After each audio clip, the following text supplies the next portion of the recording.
She was just a passenger on Flight 227 until the aircraft suddenly lost control. Emma Caldwell sank into seat 14A with the heavy, bone-deep exhaustion that only comes after months of emotional bruising. She let her backpack slide under the seat, leaned her head against the cold window, and exhaled a long breath she felt she'd been holding since March, since everything in her life had unraveled. For most passengers on Flight 227, the trip from Denver to Portland was routine.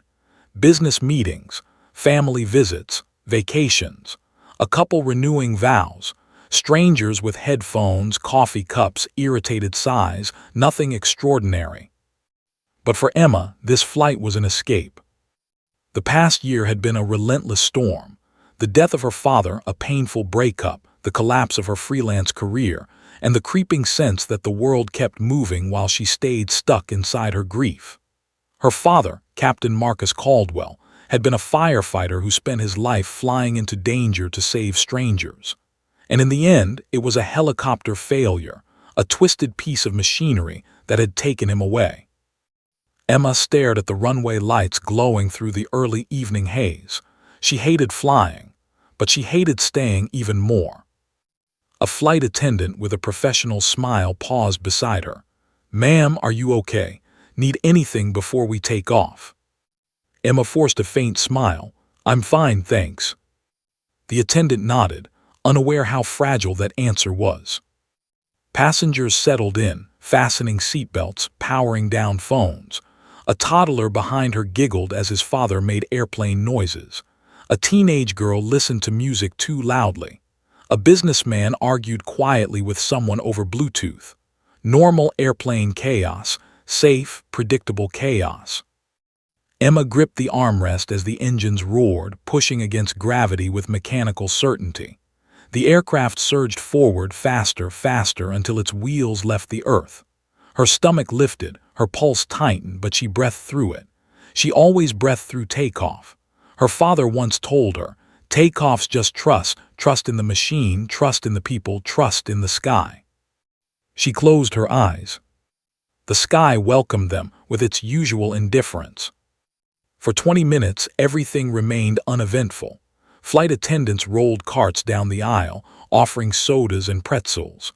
Conversations blended into a soft, indistinct hum.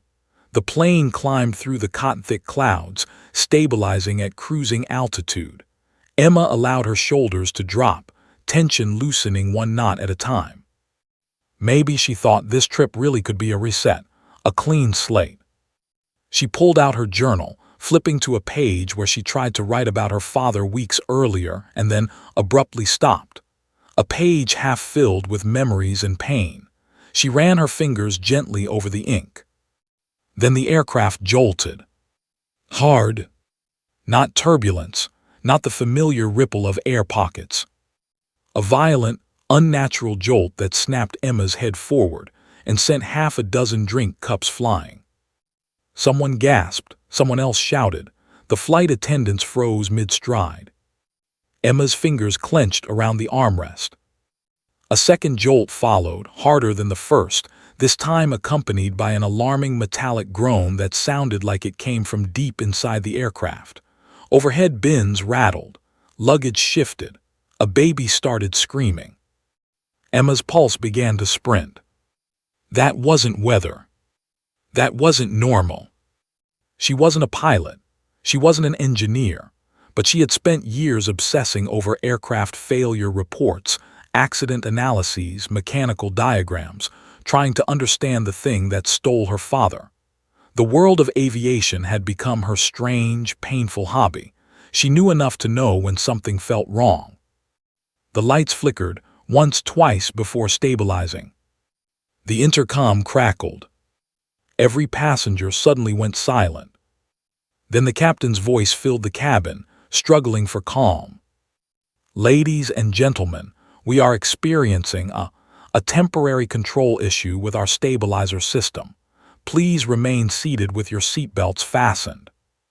His voice wasn't steady. Emma felt her throat tighten. "Temporary control issue," a man beside her whispered.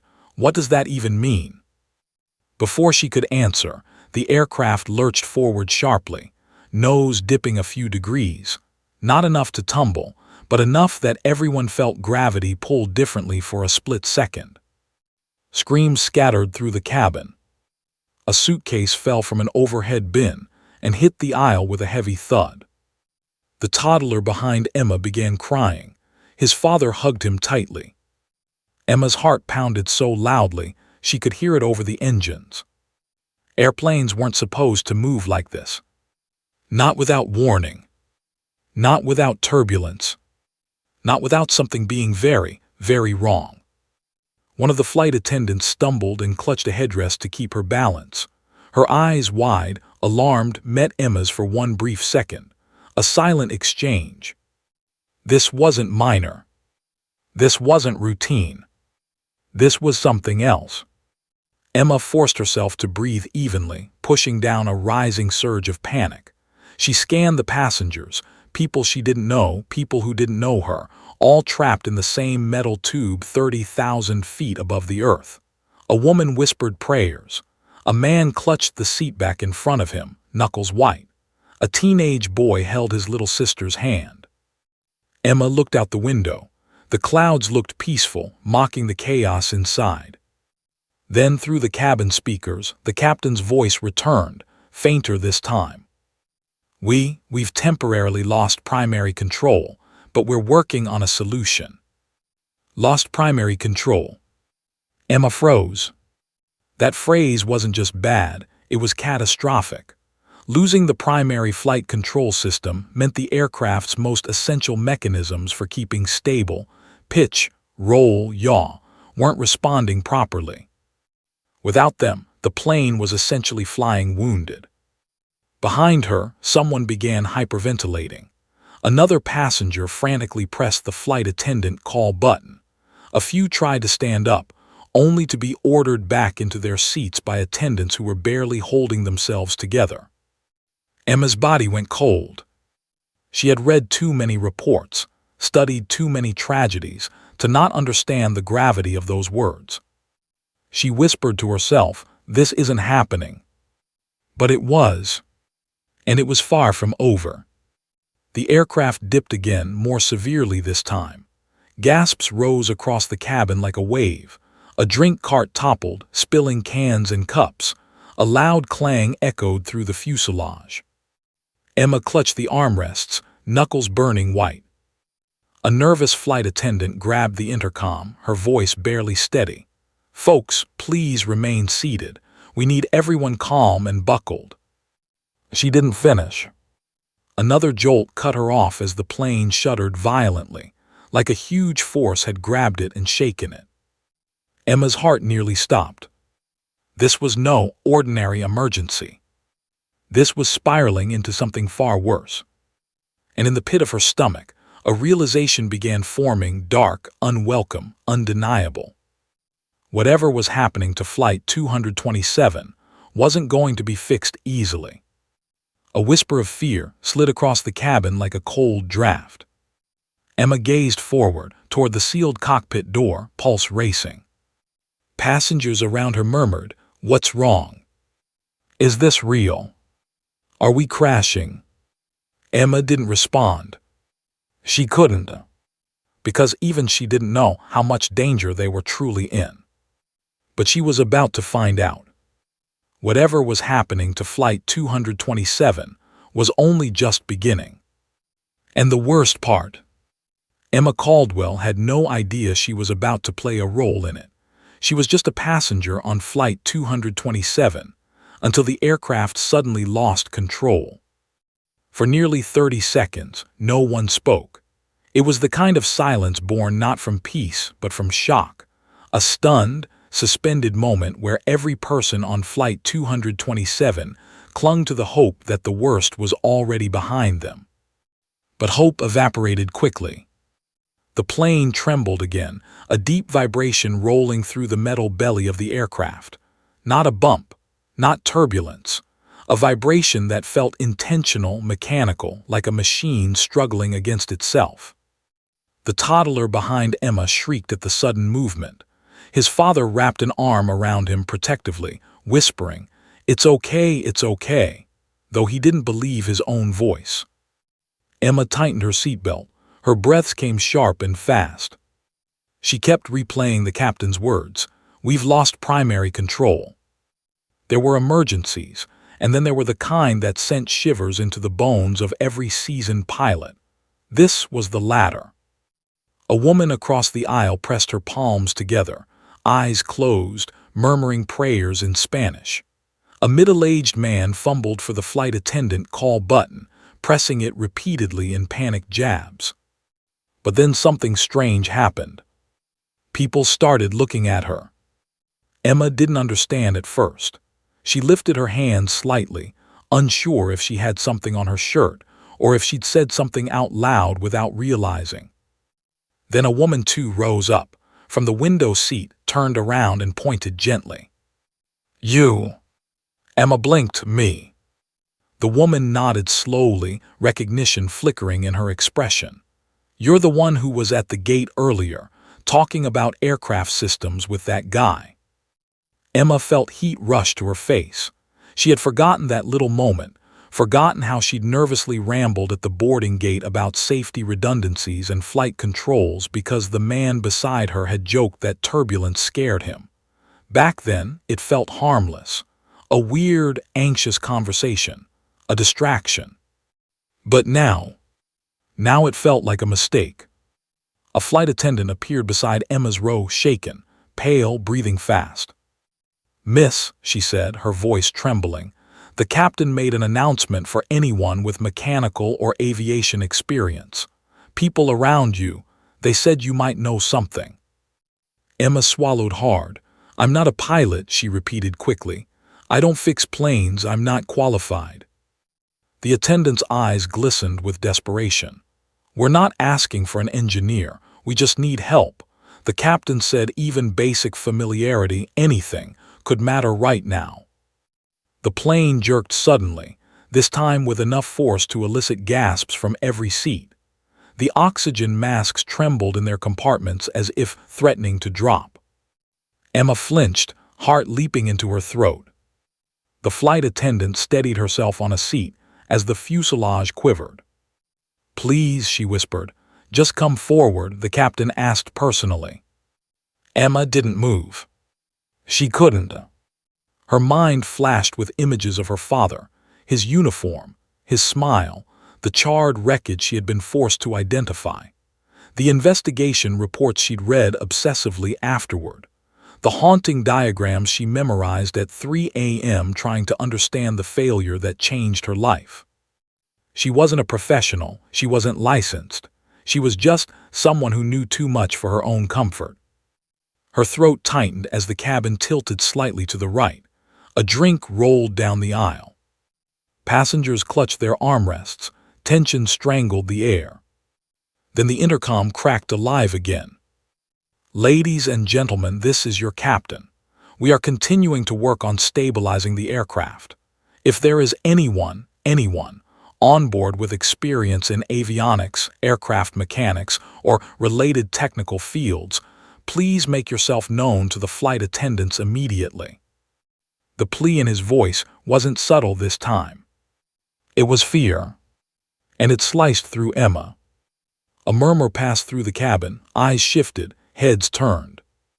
Someone whispered behind her, "Isn't she the one?" The flight attendant's voice was gentle but urgent. "Miss, are you coming?" Emma felt trapped, caught between the fear of stepping forward and the guilt of not doing so. The plane vibrated again, a sinister tremor like a growl. Finally, she inhaled shakily and nodded. "Okay," she whispered, "I'll go."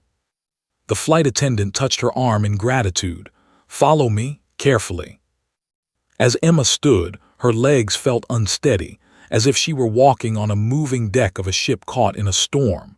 She used the seatbacks to keep her balance. The cabin lights flickered again, reflecting off wide, terrified eyes watching her pass. A middle-aged woman whispered, "God bless you." A teenage boy clutched his mother tighter as Emma passed. Every footstep toward the cockpit felt heavier, charged with a responsibility she didn't ask for, didn't want. but somehow couldn't avoid. When she reached the front, the lead flight attendant was already unlocking the reinforced cockpit door. Her hands trembled so much she missed the keypad the first time. Emma stood behind her, hearing the muffled alarms inside, shrill, insistent, chaotic. The attendant finally entered the code. The door cracked open. A voice inside, strained, frantic, called out, "Get her in." Emma felt her heart slam once, hard, against her ribs. The door opened wider. The cockpit was pure chaos. Panels of warning lights flashed red and amber in frantic pulses. The overhead system's board flickered like stuttering fireworks. Altitude alerts beeped in shrill, repetitive bursts. Every surface reflected some kind of warning. The co-pilot fought the trembling controls, sweat dripping down the side of his face. His jaw was clenched so tightly it looked painful. The captain, gray streaks of hair plastered to his forehead, turned to Emma with the haunted eyes of someone running out of solutions. "You're the one who said you know mechanical systems?" he asked, voice elevated over the alarms. Emma hesitated. "I'm not certified, I only study failures, I don't fix aircraft." The plane shuddered violently, pitching downward for a sickening second before leveling slightly. The captain grabbed the overhead armrest for balance. "We don't need a mechanic, we need an extra mind." He gestured toward a panel behind him, a cluster of circuit breakers and diagnostic readouts blinking erratically. "We lost stabilizer function completely, trim systems dead. Controls are sluggish. Autopilot is offline. We don't know if it's electrical, mechanical, or structural." Emma's heart pounded in her ears. She scanned the mess of lights, alerts for pitch trim failure, servo overload, control surface non-response. Her chest tightened. "This started with trim interference?" she asked. Both pilots stared at her. The captain's eyes widened slightly. "Yes, trim spike first, then cascading failures."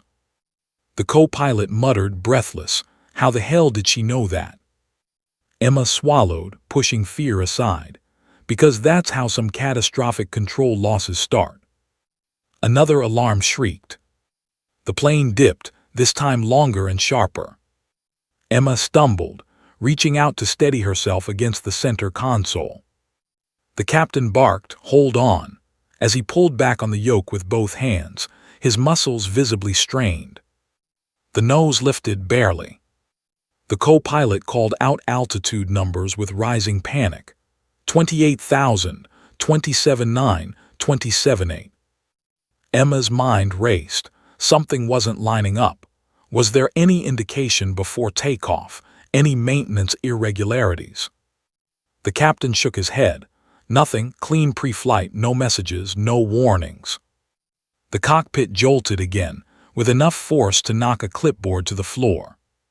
Behind Emma, the flight attendant steadied herself in the doorway, gripping the frame tightly. The captain looked Emma directly in the eyes. "Whatever this is, it's escalating." His voice broke slightly.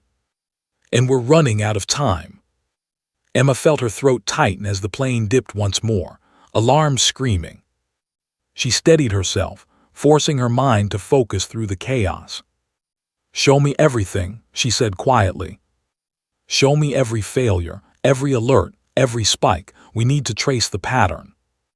The captain nodded sharply and began flipping switches, revealing the raw, terrifying truth of the aircraft's condition.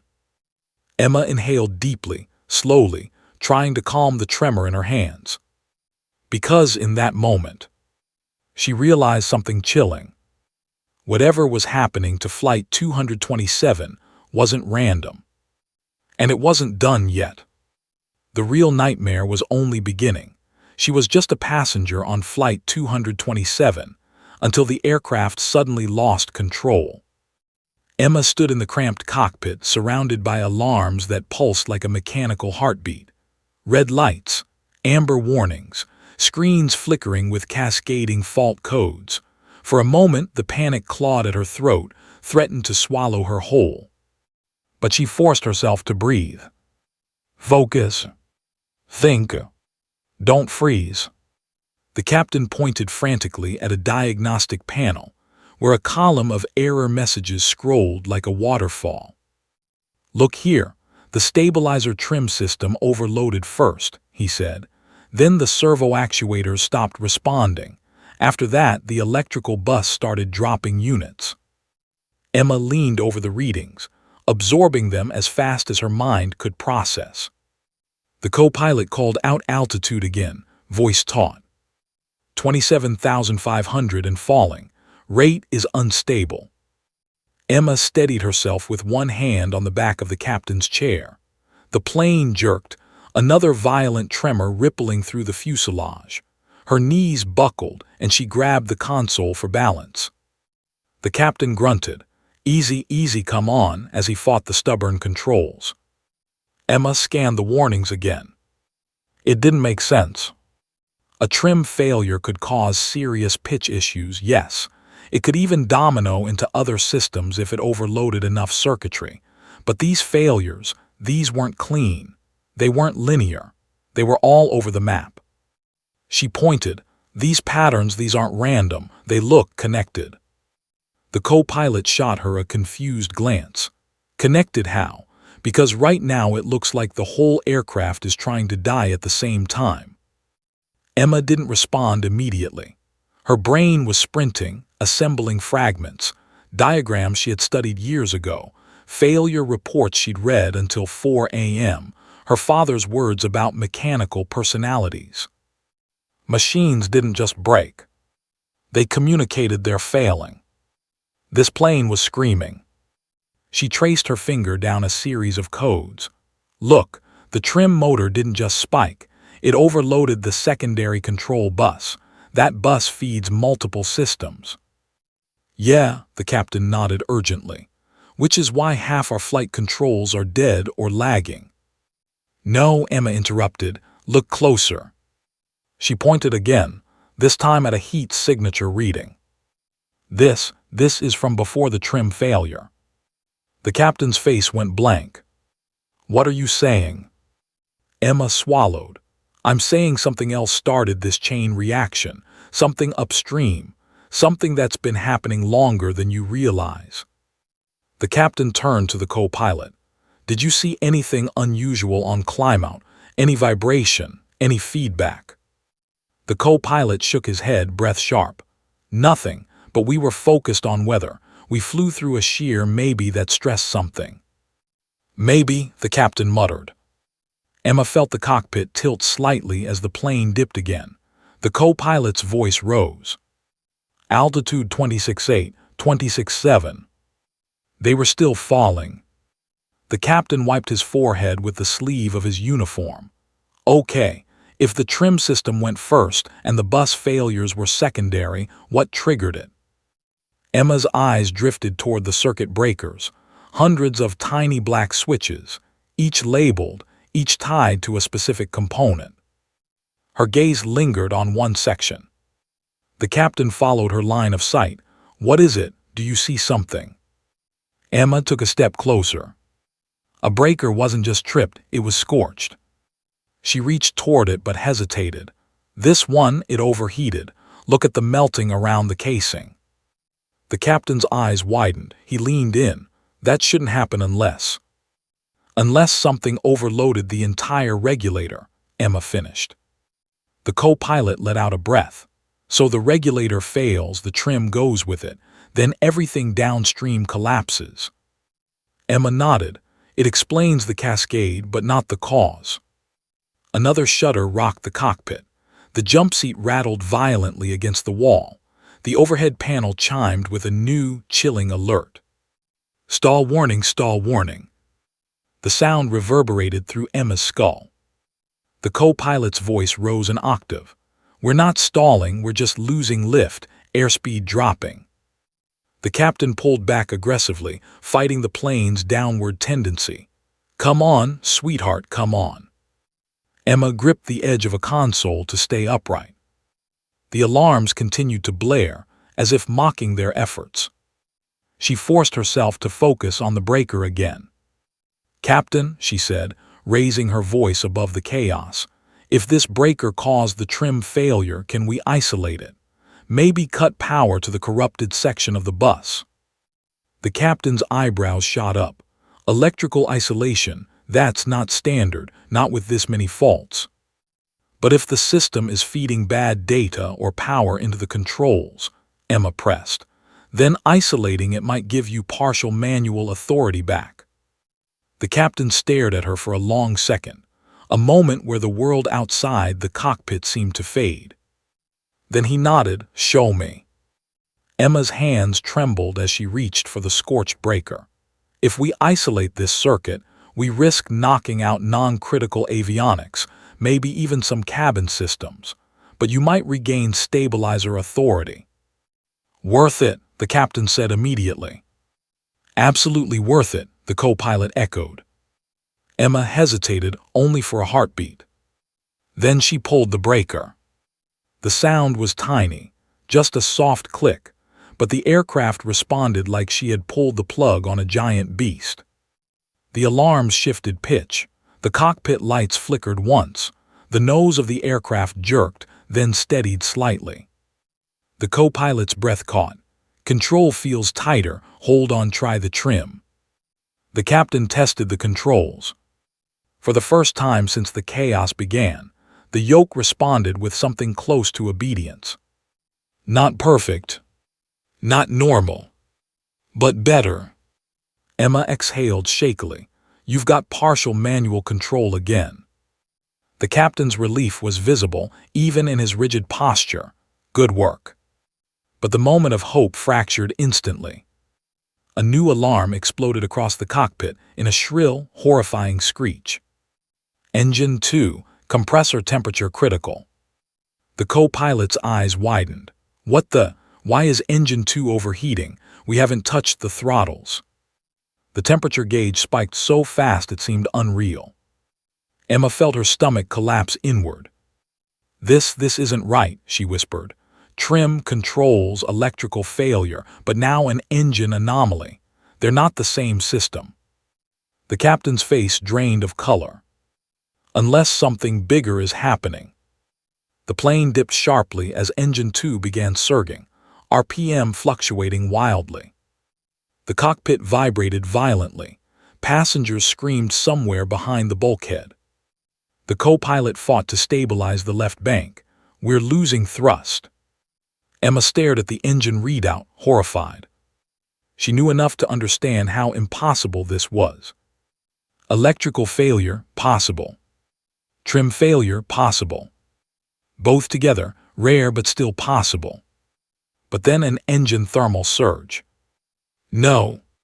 Not without cause. Not without external damage. Or something deeply, catastrophically wrong inside the aircraft's body. Emma stepped backward as another tremor shot through the floor. The captain looked at her, fear reflected in his eyes. "Miss Caldwell." His voice was low. "Something hit us." Emma's blood ran cold. "What are you saying?" He pointed out the cockpit window, toward the darkening sky and the thick clouds surrounding them. "We might not be dealing with mechanical failure at all." The co-pilot shouted over the alarms. "Altitude 25,000, descending, rate increasing." Emma gripped a handrail, heart pounding. Her mind raced. External damage. Bird strike. Weather interference. Structural compromise. Before she could speak, a loud, hollow bang echoed through the fuselage, followed by a metallic scraping noise that vibrated through the frame. The cockpit fell silent. Emma's breath caught. The captain's face hardened, jaw clenched. That, he said quietly, was no internal failure. Emma's pulse thundered in her ears. "What was it?" The captain answered, without looking away from the trembling horizon. "Something outside this plane just changed everything." And then the aircraft dropped again. Hard. As if something had grabbed it from below. The alarm screamed. The cockpit lights dimmed. And Emma realized, with chilling clarity, They were no longer fighting just mechanical failure. They were fighting something far more dangerous. Something they still couldn't see. She was just a passenger on Flight 227 until the aircraft suddenly lost control. Emma's hands shook as she clutched the cockpit console. The alarms were relentless, shrieking, insistent, echoing off the metal walls like a chorus of panic. The plane lurched violently again, this time rolling slightly to the right as the co-pilot fought to stabilize it. Emma's stomach lurched with the aircraft. She hated flying. She hated turbulence. She hated the deafening fear that had taken over Flight 227. But right now, fear had to be tamed. She had to think. The captain's face was a mask of tension. Sweat streaked his forehead, his knuckles white as he gripped the yoke. The co-pilot called out altitude readings in short, sharp bursts, each number lower than the last. Emma forced herself to focus on the instruments. She traced each warning light, every flicker on the screens. The scorched breaker she had isolated had restored partial manual control, but the aircraft wasn't stable yet, not even close. "The trim motor is responsive," she said. "We have partial control, but you're fighting both pitch and yaw, and your second engine is still spiking." The co-pilot let out a strangled laugh, half disbelief, half despair. "This is insane. 2 critical systems failing at once, and now Engine 2 is overheating." Emma's brow furrowed. The thermal reading was extreme. If the engine blew, there would be no controlling this plane. They would not survive. She looked back toward the captain, trying to gauge his reaction. "Captain," she said, "is Engine 2 being fed by the same electrical bus as the trim system?" The captain shook his head. "No, different bus entirely. That's why this is impossible.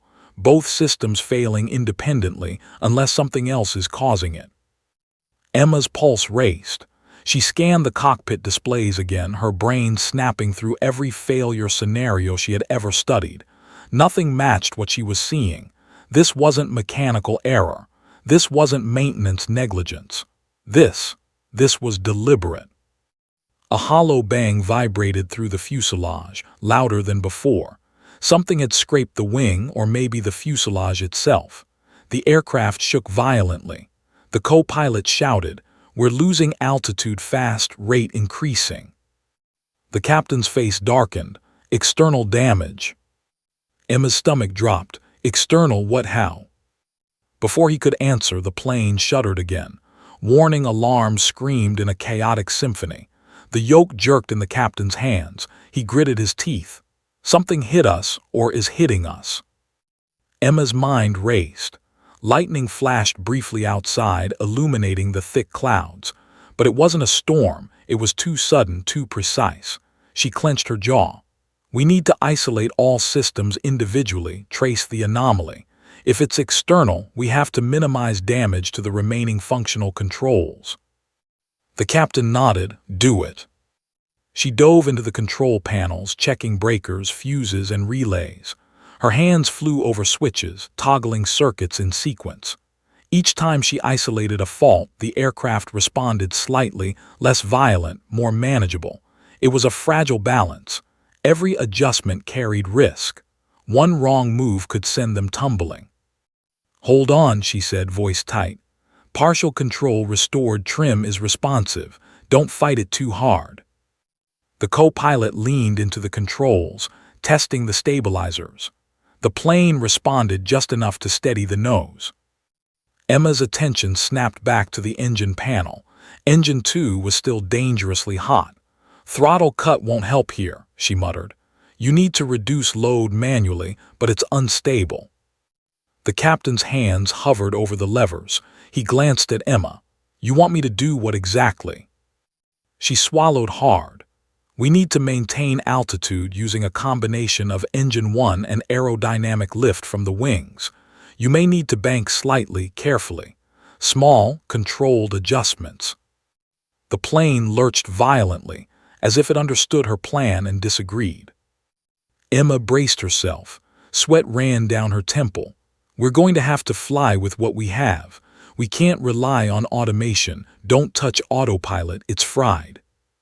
The captain nodded grimly. Understood. A sudden jolt threw the co-pilot against the console. Papers flew, alarms screamed. A metallic groan echoed from the wings. The fuselage bent slightly. Emma gritted her teeth, heart pounding. This was no longer about technical failure. The aircraft was alive in a way she didn't understand, resisting, fighting. The co-pilot shouted, voice cracking, "We're losing altitude fast, terrain warning active." Emma's stomach dropped. They were heading toward the rugged, forested mountains below. The city lights of Portland glimmered faintly in the distance, but at this speed, they wouldn't reach safety. The captain's hands shook on the yoke. "I can't stabilize her, not with this rate of descent." Emma felt the weight of every life on board press down on her chest. 161 passengers, dozens of crew, friends, strangers, children, everyone dependent on the fragile balance she had managed to restore. She gritted her teeth. "Listen, we've stabilized partial trim, one engine operational, aerodynamics in your favor. We can level this, but you have to trust me, small corrections, not overcompensating. Follow my cues." The captain nodded, jaw tight. "Do it." Emma directed him step by step. She read the instruments, interpreted the tremors, and instructed adjustments in precise, calculated increments. Slowly, painfully, the aircraft responded. The rate of descent decreased. The nose leveled slightly. The alarms didn't stop, but the shrill shrieking was less chaotic. A brief moment of hope flickered in the cockpit. Then the fuselage shuddered violently again. "Another hit," the captain said, eyes wide. "Something just impacted the right wing." Emma grabbed the console to keep herself steady. She felt a cold surge of panic. They were no longer battling systems alone. Whatever was happening outside, the cause of this chain reaction, was persistent. It wasn't random. It was targeting the aircraft. The co-pilot called out, voice high-pitched. "Partial control lost again. Stabilizers unresponsive. Engine 1 spiking." Emma's chest tightened. The aircraft's warnings were now relentless, a constant reminder that time was slipping through their fingers. She leaned over the yoke, voice steady despite the adrenaline coursing through her veins. "You need to rely on instinct. I'll guide you. Follow the movements exactly." The captain nodded, hands trembling. The plane dipped sharply to the left. Alarms blared. Passengers screamed from the cabin. Emma's eyes darted to the display's engine temperatures, hydraulic pressure, airspeed, altitude, all screaming at her. Every system was on the brink, every failure threatening to cascade into catastrophe. She swallowed hard. "Hold her steady now, slight bank to the right, tiny correction, keep the nose up." The co-pilot's arms strained, yoke fighting back like a living creature. The plane responded, just enough to level slightly. Then a deafening crash reverberated through the fuselage. Something tore against the exterior. The aircraft shuddered violently. Emma's stomach dropped. "Oh God, the wing, right wing, structural integrity compromised. We can't hold for long." The captain's face was pale, eyes wide. "We're going to hit the mountains if we can't." Emma interrupted, voice tight but commanding. "We're not hitting the mountains. Not if we use every ounce of lift and coordination we have left. I need you both completely focused. No panic. Follow my instructions exactly. Every second counts." The co-pilot's grip tightened. "We're with you, just tell us what to do." Emma scanned the panels again.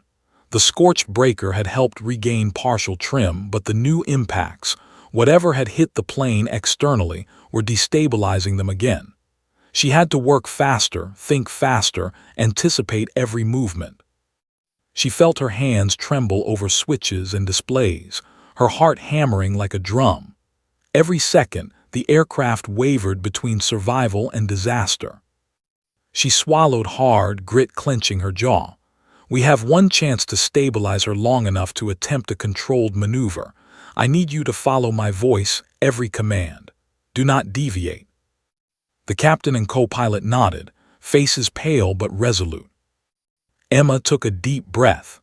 This was no longer just about partial systems. This was about keeping the aircraft alive long enough to figure out the next step, and keeping 161 people alive with it. The plane lurched violently again. She gritted her teeth, eyes scanning, fingers poised.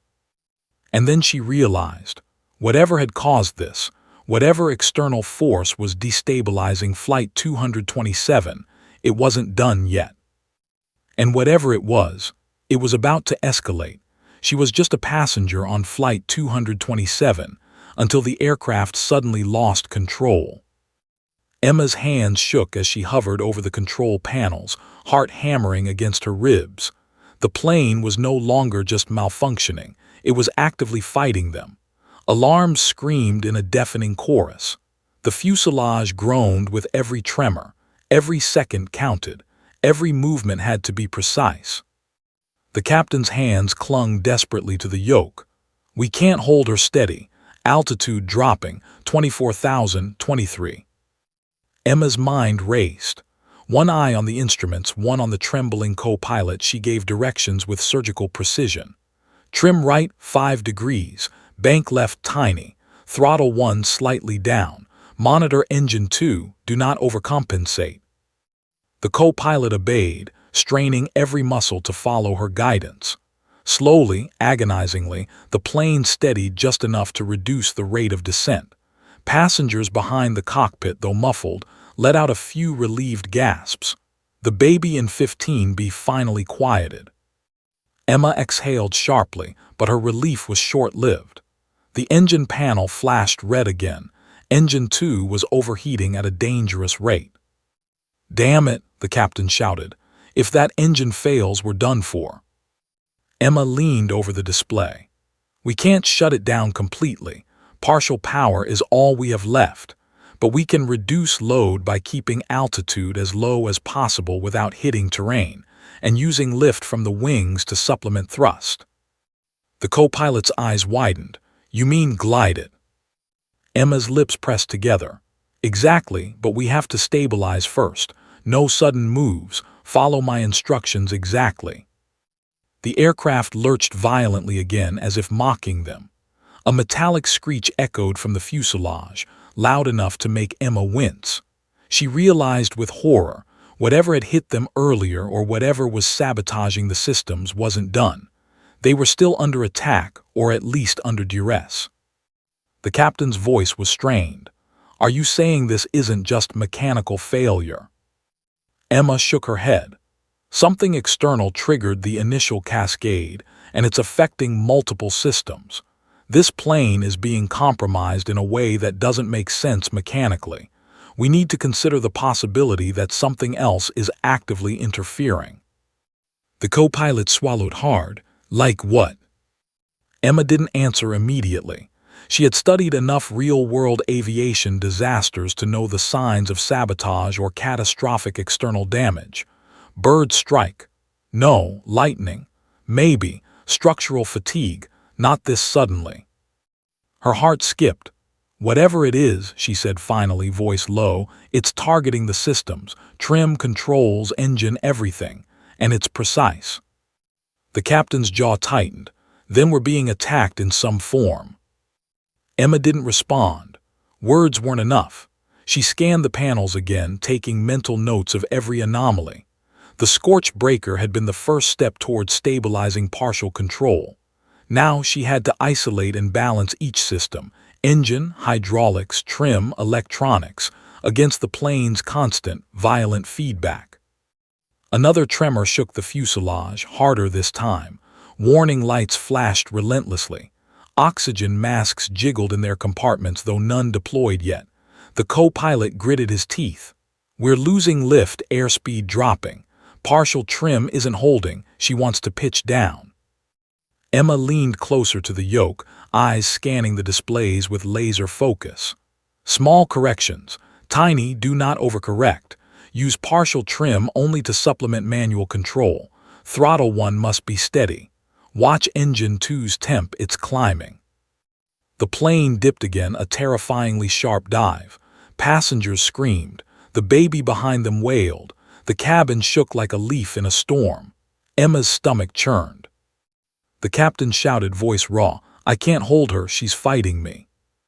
Emma reached out, gripping his hand for balance. "Yes, you can. Follow my commands, trust me. I'm telling you exactly what to do." The co-pilot's hands were white-knuckled on the yoke. "She's right. The adjustments small, precise, they're working. Stabilizer responding slightly." Emma exhaled. "Good, keep it steady, we're buying time." But the reprieve was fleeting. Engine 2's warning light blared a bright, mocking red. Emma's heart raced. She knew the engine could fail at any moment. If it did, they wouldn't just lose speed, they'd lose stability entirely. The plane would fall like a stone into the forested mountains below. The captain's voice was a tense whisper. "We don't have much time. Altitude 22,000, rate of descent increasing. If engine 2 fails, we're done." Emma's mind snapped into overdrive. She had to think faster than the plane was falling. Every system was interacting. She had to anticipate, stabilize, compensate, predict the next anomaly. "Throttle 1 steady," she said sharply. "Trim minor adjustments only. Use wing lift, tilt slightly, bank carefully. Follow me step by step." The co-pilot obeyed, trembling. The captain nodded, face pale but determined. The aircraft responded, barely, but it was enough to slow the descent, enough to give them a sliver of hope. Another shudder ran through the plane. Emma's eyes snapped to the side panel. Something in the external sensors had changed. A hollow bang echoed from the right wing. The captain froze. That's not good." Emma swallowed hard. "Right wing's damaged, structural integrity is compromised. If we push hard, she could fail completely. Keep gentle, small inputs. We can survive, but only if we remain precise." The co-pilot's voice shook. "Precision, with a damaged wing and a spiking engine." Emma's jaw tightened. "Yes, we have no other choice." The plane lurched violently again, dipping sharply. Passengers screamed behind them. The alarms shrieked like banshees. Emma gritted her teeth and leaned over the controls. "Hold her, stabilize, just enough to glide, use lift carefully. Small corrections only." The captain obeyed. The co-pilot mirrored the movement. Slowly, painstakingly, Flight 227 responded. Partial stabilization returned. The alarms didn't stop, the fuselage groaned, but the nose leveled just enough. A breathless moment of relief passed. Then another blast rattled the fuselage. Engine 2's temperature spiked again. Emma's heart froze. She realized with dawning horror, they weren't just fighting mechanical failure anymore. They were in a battle against something relentless, something targeting them, something determined to bring the plane down. The captain's voice was tight with fear. "This isn't random. Something hit us. Something is still hitting us." Emma nodded silently. Her mind worked faster than her body could move. If they didn't stabilize engine too soon, if they didn't compensate for the damaged wing, the descent rate would accelerate beyond recovery. And at 22,000 feet, that meant one thing: disaster. Her stomach dropped as she realized the truth. Flight 227 was no longer an aircraft malfunction. It was a live battlefield. And she, someone who had only boarded as a passenger, was now the one directing its defense. The co-pilot's voice trembled. What do we do?" Emma didn't hesitate. "We fight back. Every system, every adjustment, every ounce of control we have left. Follow my commands. We are keeping this plane alive, and we are keeping everyone on board alive. Do you understand?" "Yes," the captain and co-pilot said in unison. "Good, then hold tight." The fuselage groaned. Alarms screamed. Engine 2's needle quivered red-hot. The plane lurched violently, but Emma didn't flinch. She had no training, no license, no right to be here. Yet somehow, in this moment, she was the only person who could make a difference. And she wasn't about to fail. Because failure meant death. And Emma Caldwell wasn't ready to die. She was just a passenger on Flight 227 until the aircraft suddenly lost control. Emma's hands were raw from gripping the console, muscles trembling, pulse hammering like a drum. Every alarm in the cockpit was screaming in perfect, unrelenting unison. The plane lurched violently again, twisting unpredictably through the turbulent cloud layers. The fuselage groaned, the metal straining like it might tear apart. Altitude 21,000, descending faster, the co-pilot shouted, panic threading his voice. Emma's chest tightened. They were racing toward the jagged, forested mountains below. At this rate, even minor miscalculations could send the plane tumbling into the trees. She swallowed, forcing her racing mind to focus. Every second counted. Every micro-adjustment mattered. "Captain," she said, voice tight but commanding, "we need to treat this like controlled gliding. Engine 1 is stable. Engine 2's overheating. Partial trim only, small corrections. Watch the lift. Use every ounce of aerodynamic advantage. Follow my voice exactly." The captain nodded, gripping the yoke so tightly his knuckles whitened. The co-pilot mirrored the movements. The plane responded, just enough. Not enough to relax, but enough to buy them time. "Good," Emma muttered. "Keep her steady, tiny inputs. Don't fight the natural motion." The aircraft shuddered violently. Another metallic bang reverberated through the fuselage, this time from the left wing. Emma's heart sank. Structural integrity was deteriorating faster than she had anticipated. "Left wing," she whispered, voice trembling slightly. "Something struck it. Could be debris, could be sabotage. Either way, we have minutes to work with, not hours." The captain's jaw tightened. "We're barely holding her. I don't know how much longer we can." Emma's mind snapped into overdrive. Every system, every panel, every warning light became a piece of a deadly puzzle. She traced the airflow sensors, the hydraulics, the remaining stabilizer authority, engine loads. Partial trim had restored minimal manual control, but the wing damage and engine overheating meant any sudden movement could trigger a catastrophic failure. She swallowed hard.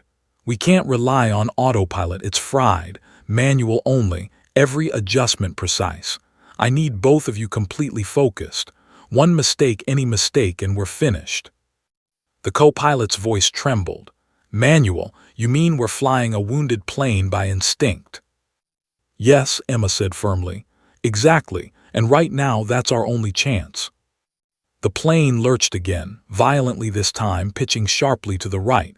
Alarms shrieked. Red lights bathed the cockpit. The fuselage groaned like a living creature. The captain's face was pale, sweat dripping down his temples. "I can't hold her. She's fighting us." Emma gritted her teeth. "Yes, you can. Follow my voice. Small movements, tiny corrections. Do not overcompensate." For a few terrifying seconds, the plane responded. Then the right engine alarm shrieked again, temperature rising dangerously fast. Emma's stomach sank. They couldn't afford to lose another engine. Engine 2 had already spiked. Engine 1 had to keep them alive. "Throttle 1 steady. Engine 2, we cannot afford a shutdown. Monitor temp and adjust lift. Minor bank careful, tiny corrections," she instructed, voice cutting through the chaos. The captain and co-pilot obeyed, muscles straining, voices taut. Slowly, agonizingly, Flight 227 began to level, just enough to reduce descent rate. Then the fuselage groaned again, louder, longer, more threatening. A deep vibration ran through the cabin. Emma's heart skipped. Something had scraped the wings again. The co-pilot shouted, "Right wing integrity compromised further." Emma's stomach dropped. They were literally flying a metal tube with failing wings. One miscalculated move and the aircraft could rip itself apart in midair. She swallowed hard. "We have partial control. We have a chance. But we need to use every ounce of lift, every adjustment, every aerodynamic advantage. Bank slightly, trim minimal, throttle carefully. Follow my instructions precisely." The captain nodded grimly. "Understood. I'll do whatever you say." The co-pilot echoed, voice shaking. Me too. Emma focused entirely on the instruments and the plane's subtle feedback. Every vibration, every tremor, every flicker of a warning light became a clue, a guide for survival. The next few moments were a battle between life and metal. Flight 227 groaned, twisted, and pitched violently. But Emma's voice, calm and precise despite the chaos, became the stabilizing force. Hold her, minor bank, adjust lift, stabilize now. The captain followed each command with near-perfect precision. The co-pilot mirrored him. Slowly, imperceptibly, the plane responded. Partial stabilization returned. Descent rate decreased. Not enough to relax, but enough to keep hope alive. Suddenly, a sharp vibration ran through the cockpit. Another bang echoed externally. Something had hit the left stabilizer. Emma's heart hammered. The captain gasped, left stabilizer damaged. Emma swallowed, forcing herself to think. Partial trim only, do not override. Use wings and throttle to compensate. Carefully, carefully. Another violent lurch sent the yoke jerking in the captain's hands. The co-pilot yelled numbers, altitude dropping, airspeed fluctuating dangerously. Emma's mind raced. She had to calculate lift, drag, thrust, everything in seconds. Every system was compromised. Every adjustment carried mortal risk. The plane groaned again, the fuselage vibrating as though testing their limits. Emma's stomach churned. They were balancing on a razor's edge. Altitude 20,000, rate of descent increasing, the co-pilot shouted. Emma's voice cut through the alarm noise. Tiny inputs only. Use partial trim. Bank slightly, 1 degree, watch lift, engine 1 steady. Follow my voice exactly. The captain and co-pilot obeyed with gritted teeth. Slowly, agonizingly, the plane responded. Partial stability returned barely. Emma's hands ached, her arms burned, her chest pounded, but she didn't allow herself to look away. Not now. Not when 161 lives depended on her ability to think, anticipate, and instruct. Then a sickening realization hit her. External damage, overheating engine, cascading failures. This wasn't random. It was deliberate. The sequence of failures was too precise, too synchronized to be accidental. Her pulse raced. Whoever or whatever had initiated this had calculated every variable. They weren't just fighting mechanical failure. They were fighting an invisible, intelligent force. The captain's voice broke through her thoughts. What is causing this? We need to know. Emma shook her head. I don't know, but it's targeting Flight 227, and we don't have much time before we lose more systems. The co-pilot swallowed hard, voice shaking. We've got one chance, one perfect glide, partial control only. Emma nodded, jaw tight. Exactly, and we will make it count. Follow my instructions, every move precise. The plane lurched violently. The fuselage screamed under pressure. Alarms shrieked in unison. Passengers screamed behind the cockpit door. Emma didn't flinch, not now, not ever. Because in this cockpit, she was no longer just a passenger. She was the difference between survival and death. And Flight 227 was counting on her. She was just a passenger on Flight 227, until the aircraft suddenly lost control. The cockpit was chaos incarnate. Red lights flashed in a furious rhythm. Alarms screamed like banshees trapped inside the fuselage. The plane lurched violently, then pitched sharply, rolling slightly to the left. Emma's stomach dropped as the violent tremors shook the aircraft. She gritted her teeth, heart hammering. There was no time to hesitate. Altitude 19,000, descending faster, the co-pilot shouted, his voice cracking under the stress. Emma's eyes darted across the displays, scanning every warning light, every temperature gauge, every subtle vibration. The scorched breaker had helped restore partial trim, but Engine 2 was now dangerously close to failure. The left wing had structural damage. The stabilizers were compromised. Every system that had once functioned normally was now a potential death sentence. She took a deep breath. Throttle 1 steady. Engine 2 monitor but do not shut down. We need lift from the wings. Minor bank adjustments only. Follow my voice exactly. The captain and co-pilot nodded grimly, sweat streaking their faces. They were trusting her implicitly. Emma felt the weight of 161 lives on her shoulders. Every decision mattered. Every movement mattered. Another violent jolt threw the cockpit into chaos. The fuselage groaned as though the plane itself were screaming. Emma's pulse raced. "Right wing, integrity compromised further," the co-pilot shouted. Emma's stomach dropped. They were literally flying a plane that was falling apart. One wrong move and the aircraft would rip itself to shreds midair. "Partial trim only, tiny inputs," Emma commanded. "Bank slightly 1 degree, use throttle to maintain lift, don't fight the plane." The plane lurched violently, jerking the yoke in the captain's hands. The co-pilot's arms strained, mirroring each movement. Slowly, agonizingly, the aircraft responded. Partial stabilization returned, though the descent rate remained dangerously high. Emma's mind raced. She had to anticipate the next anomaly. Another structural failure. Another engine spike. The plane was already a fragile corpse in the sky, and they had minutes, maybe less. Then the external impact struck again.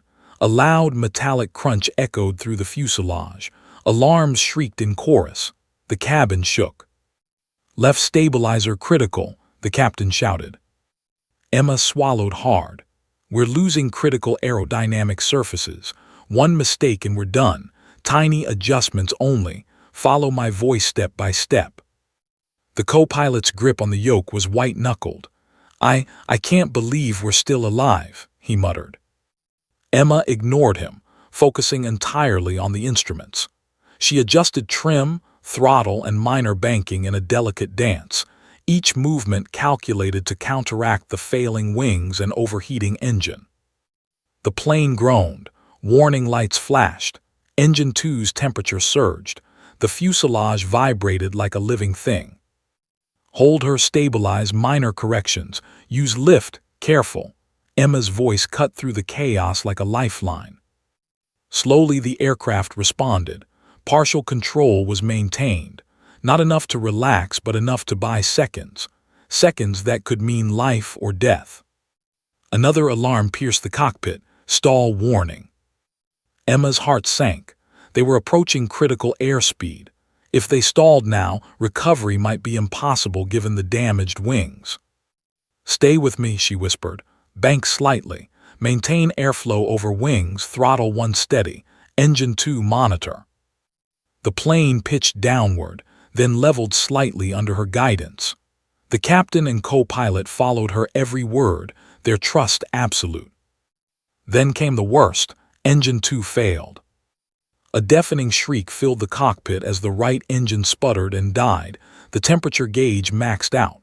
The plane lurched violently. Altitude plummeted faster. Emma's stomach twisted. The aircraft was now flying on one damaged engine, with compromised wings and stabilizers, descending toward mountains that loomed closer with terrifying speed. "Throttle 1 full power, bank slightly right," she commanded, voice sharp. The captain's hands flew, yoke straining under the violent response. The co-pilot mirrored every movement. Slowly, agonizingly, Flight 227 stabilized enough to slow the descent, just barely. Emma's chest heaved. "We're not safe yet, keep her steady, focus, tiny inputs only." Outside, the mountains approached like jagged teeth. Trees blurred past as the plane pitched, trembled, and groaned. Every passenger was holding on for dear life. The screams from the cabin filtered faintly through the cockpit bulkhead. "Altitude 14,000, descending rapidly," the co-pilot shouted. Emma's mind raced. They needed a miracle, a precise, coordinated maneuver that combined throttle, lift, and bank to glide over the terrain. One miscalculation could send the plane crashing into the forest. Listen carefully, she said, voice calm despite the adrenaline. We're going to glide over the mountains, full power on engine 1, minor banking, stabilize lift, watch airspeed, follow my instructions exactly. The captain and co-pilot nodded, faces pale but determined. The plane lurched violently as if resisting her commands. Emma's stomach dropped. Another metallic crunch echoed from the fuselage. Structural integrity was deteriorating rapidly. Hold her, minor adjustments only, throttle steady, lift from wings, follow my voice, Emma shouted, fingers flying over controls. The plane pitched upward slightly, gaining precious inches of altitude. The mountains loomed ever closer. Time was running out. Engine 1 strain was audible, screaming under the load. The fuselage groaned again. Alarms shrieked in relentless unison. Emma's pulse thundered. Every passenger's life depended on her ability to guide the aircraft through the next terrifying seconds. Then finally a glimmer of hope. The plane cleared the highest ridge. Partial control remained. Engine 1 held. The descent rate slowed. Emma exhaled, barely daring to believe it. We've made it over the ridge for now. Maintain altitude, steady throttle, tiny corrections. The captain's hands shook on the yoke. I can't believe we're still flying. The co-pilot swallowed hard. We might actually survive this. Emma's chest heaved, but she didn't relax. Not yet. They still had miles to go, a damaged aircraft, failing systems, and an invisible enemy she couldn't see. Her eyes darted to the displays. Stabilizers were compromised. Wing integrity was critical. Engine 1 was maxed out. Engine 2 was gone. The aircraft groaned under every movement. The reality hit her. They were not just surviving mechanical failure. They were fighting a perfect storm of sabotage, damage, and extreme conditions. Every second now was a battle. The cockpit trembled, the fuselage screamed, passengers cried. Emma clenched her jaw. Hold on, we're not done yet. Focus. Follow my commands. Every life on this plane depends on it. The captain and co-pilot nodded, white-knuckled. The plane lurched violently again. Emma's pulse raced. She knew what had to come next. One wrong decision could end it all. One perfect maneuver could save everyone. And now everything was on her. The final test of survival had begun. She was just a passenger on Flight 227 until the aircraft suddenly lost control. Emma's heart pounded like a war drum. Flight 227 was a wounded beast, groaning under the stress of a single functioning engine, fractured wings, and compromised stabilizers. The mountains loomed ahead, jagged and merciless. Below, the forest stretched like an endless green ocean, unforgiving and unyielding. Every second mattered. One misstep, one slight miscalculation, and the plane and everyone aboard would plummet into death. Throttle 1, maximum safe power, Emma commanded, voice sharp and unwavering. The captain's hands flew to the yoke, co-pilot mirroring every movement. The aircraft shuddered violently as the engine screamed under strain. The fuselage groaned, metallic screeches echoing through the cockpit. Emma's eyes darted between the instruments and the narrowing gap between Flight 227 and the mountain ridge. The descent rate was still dangerous, but she could feel the plane responding, just enough. Bank slightly left 2 degrees, tiny corrections, stabilize lift, do not overcompensate, Emma barked. The captain nodded, voice taut, understood. A sudden vibration ran through the wings. Emma's stomach dropped. The left stabilizer was failing rapidly. The plane leaned precariously, threatening to tip. Hold her steady, she shouted. Partial trim only. Use aerodynamic lift, every bit counts. The co-pilot's arm strained against the yoke. She's barely responding. Emma's mind raced, calculating angles, lift, engine output. Each micro-adjustment had to be perfect. Precision was life itself. A metallic crunch echoed from the left wing. Another tremor shot through the fuselage. Emma clenched her jaw. We can't rely on luck, only skill and focus. tiny, controlled inputs. Follow my voice exactly. The plane pitched sharply, dipping toward the mountains. The cabin screamed behind the cockpit bulkhead, passengers crying, praying, gripping their seats. Emma's pulse thundered in her ears. There was no time for fear, only action, only precision. Throttle 1 steady, bank slightly right, adjust trim minimally, she commanded, voice sharp as steel. The plane responded, trembling but stabilizing. They were close, so close to disaster, yet still flying. Emma's eyes darted to the instruments, airspeed critical, engine straining, stabilizers failing. But she could see a small window, a narrow path over the ridge. If she could guide the aircraft through it, they could escape the mountains. Keep her level now, slight bank left, throttle steady, she said, voice controlled despite the adrenaline coursing through her veins. The plane groaned, twisted, and then, miraculously, began to climb slightly, rising above the first jagged ridge. Emma's stomach lurched, but she didn't allow relief. There was still the valley beyond, and Flight 227 was still dangerously compromised. The captain's face was pale, eyes wide. "We made it over the ridge for now," he whispered. Emma swallowed hard. "Partial control is holding. We have a chance, but we're not safe yet. Follow my voice. Every adjustment counts." They cleared the first ridge, but the descent was still perilous. Engine 1 was screaming under strain, wings flexing alarmingly. Another misstep could send them tumbling into the forested valley below. "Prepare for controlled glide," Emma said. "Throttle steady, minor banking, use lift from the wings. Follow my commands exactly. Every micro movement matters." The co-pilot's voice was tight. "Controlled glide, right, I'm with you." The plane lurched violently as the damaged stabilizers flexed. Alarms screamed in a relentless chorus. Emma's heart raced, mind calculating angles, thrust, and lift with lightning speed. "Bank slightly right, partial trim, throttle steady, watch lift," she commanded. Slowly, agonizingly, the descent rate stabilized. The forest below no longer seemed like a wall of death, but a calculated obstacle. Flight 227 responded to her commands, trembling but obedient. "Altitude 12,000, 10,000, 9,000, the co-pilot called out. Emma's pulse raced. They were close. Every second was precious. The mountains ended and the valley opened, a narrow corridor to the airport below.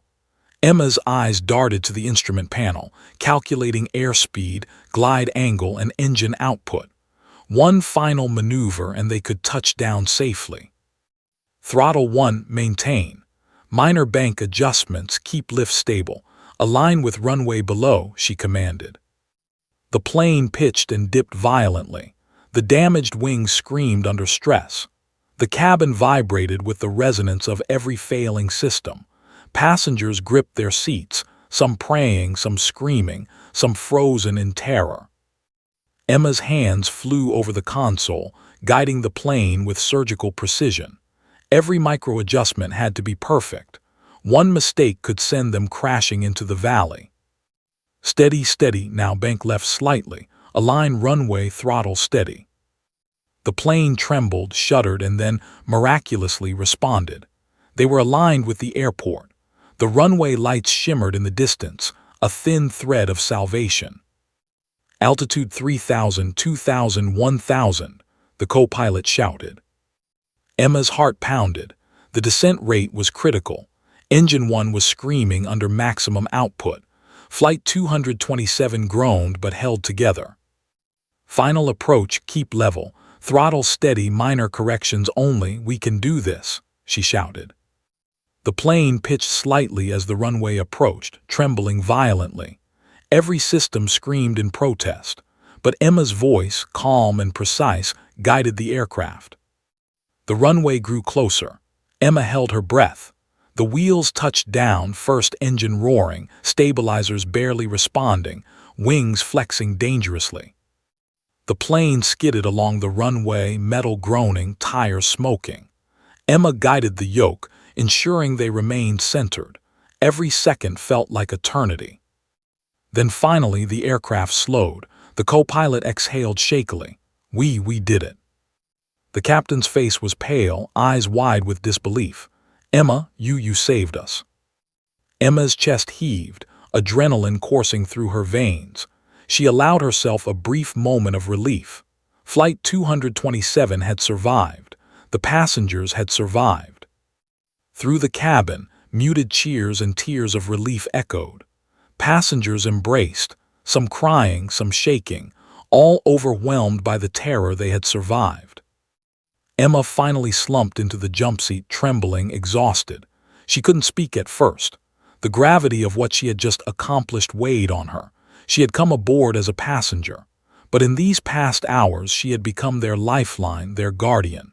She had fought an invisible enemy, a cascade of failures and a wounded aircraft, and she had prevailed. The captain looked at her, voice low, reverent. You saved all of us. I don't know how to thank you." Emma shook her head, still processing. We all did it together. Crew, passengers, everyone holding on. It was teamwork." The co-pilot nodded, voice hoarse. "Teamwork, yeah, but you led us. Without you." Emma exhaled, letting herself feel the weight of it. Flight 227 had survived. 161 lives had been spared.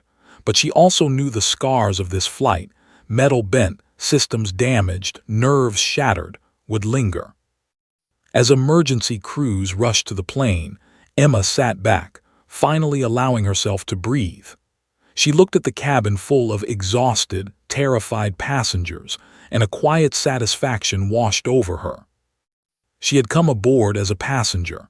She had walked into the cockpit by chance, and she had walked out as their hero. But one thought lingered in her mind, ominous and unsettling. Whatever had caused the failures on Flight 227, whatever had tried to bring them down, it had not revealed itself. And she knew deep down that it might not be finished. Emma closed her eyes for a moment, savoring the fragile peace before the sirens and chaos reminded her the world outside was still dangerous. But for now, Flight 227 was safe. For now,